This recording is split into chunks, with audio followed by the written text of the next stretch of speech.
আজকে আমাদের গেম হচ্ছে গিয়ে এখানে টাইমার রাখা আছে, 5টা করে রুটি দেওয়া হয়েছে। তো কে কত তাড়াতাড়ি 5টা রুটি বেলতে পারে যে হারবে তার জন্য শাস্তিও থাকবে আজকে। তো চলো গেমটা স্টার্ট করা যাক।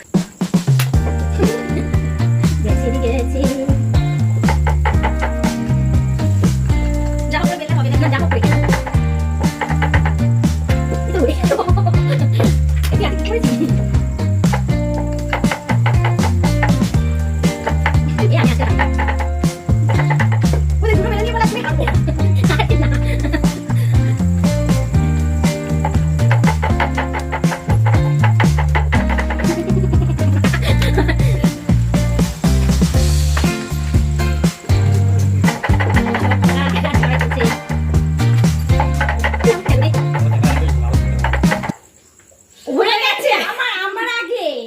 আমাদের হাড্ডাহাড্ডি লড়াই হয়েছে, কারণ আমি অনেক ছোটবেলা থেকে রুটি করি।